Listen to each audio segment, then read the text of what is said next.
This morning, two men are now charged in the murder of a 31-year-old man. Police say the victim and another person were sitting in a car at 37th and Paulina Monday night when 20-year-old Brian Quijero and 18-year-old Julius Hernandez shot them.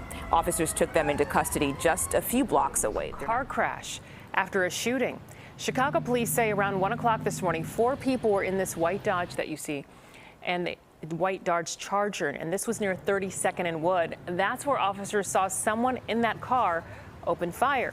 They didn't hit anyone, but the officers pursued the Charger until it crashed into some parked cars and then a Mercedes near 21st and Ashland. The driver of the Mercedes suffered cuts to his face and chest. Now to some breaking news. Chicago police say some of their officers were shot at early this morning. It happened right here on 32nd Street, right by the Stevenson and McKinley Park. You see the scene here. Chicago's gang landscape has long been defined by deep-rooted rivalries, shifting alliances, and internal power struggles. Among the city's White Street gangs, none have stood out more than the Insane Popes, an organization with decades of history on both the North and South Sides. But in the mid-1990s, this once unified gang fractured from within, leading to the formation of a renegade faction that would shake the South Side to its core. The story of Martin Lorenzen, the creation of the Almighty Popes, and the bloody fallout that followed is a gripping tale of loyalty, ideology, ambition, and consequences. This is not just gang history, it's a snapshot of Chicago's volatile underworld at one of its most pivotal moments. In 1994, a seismic split shook the ranks of the Insane Popes, one of Chicago's most well-known White Street gangs. At the center of the rupture was 20-year-old Martin Lorenzen, a rising figure within the organization who had earned respect and rank early on.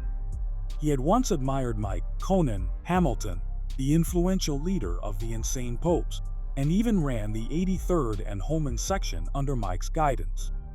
Both men were known for rejecting drugs and alcohol, preferring a disciplined lifestyle rooted in leadership and control. But as Mike began aligning the gang more with the white power organization and pushing a more ideological agenda, Lorenzen became disillusioned. Despite his admiration for Mike, Lorenzen could not support the direction the Insane Popes were headed under Hamilton's vision. He decided to break away. Borrowing the name Almighty Popes from the old-school North Side Popes of the 1950s-70s, sometimes called Crazy Eddie's Popes, Lorenzen formed a new renegade faction. He had no real ties to the Irving Park group. He simply liked the name and used it to give his movement legitimacy and a throwback identity. His new organization quickly attracted young members, especially at 62nd and Normandy, where he gained major influence. Many of the younger popes were also disenchanted with Mike's white power ideology and the gang's increasing involvement in the drug trade. As a result, Lorenzen and his Almighty Popes flipped several existing Insane Pope sections, creating a growing power base on the south and southwest sides. The feud between the Almighty Popes and Insane Popes escalated, but surprisingly remained non-lethal. That same year, Lorenzen was arrested and charged in a conspiracy to delete Mike Hamilton. Lorenzen's Almighty Popes gained ground quickly, taking over multiple territories formerly controlled by the Anasni Popes. Sections like 46th and Whipple, 49th and Long, 50th and Kilpatrick, 51st and Costner, and 71st and Harlem in Bridgeview all flipped to the new Almighty Pope allegiance. Ironically, the 83rd and Hoyne area, where Lorenzen got his start, remained loyal to the Insane Popes. This period marked a major power shift in the gang's traditional strongholds. In November 1995, Almighty Popes members attempted to shoot up rival Ridgeway Lords in Justice, Illinois. During the attack, 2 13-year-old girls were accidentally shot and met their demise. Although the Insane Popes pointed to the Almighty Popes as the culprits, law enforcement didn't differentiate between the two factions. All Pope-affiliated groups became law enforcement targets. This brutal misstep led to a major crackdown. The fallout was devastating. Police pressure, internal disorganization, and member defections to rival gangs like the Latin Kings chipped away at the Pope's influence. By 1998, the almighty popes had completely dissolved. The turf they had taken from the insane popes was not reclaimed. Instead, much of it faded into obscurity or fell into the hands of other gangs. Archer Heights, Canaryville, and parts of McKinley Park were lost.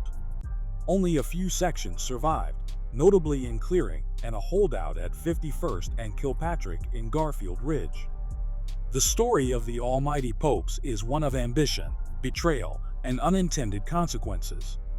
What began as a rebellion against leadership and ideology turned into a defining moment in Chicago gang history, a moment that splintered one of the city's most established White Street gangs and ultimately led to the erosion of their territorial dominance in the city's southwest neighborhoods.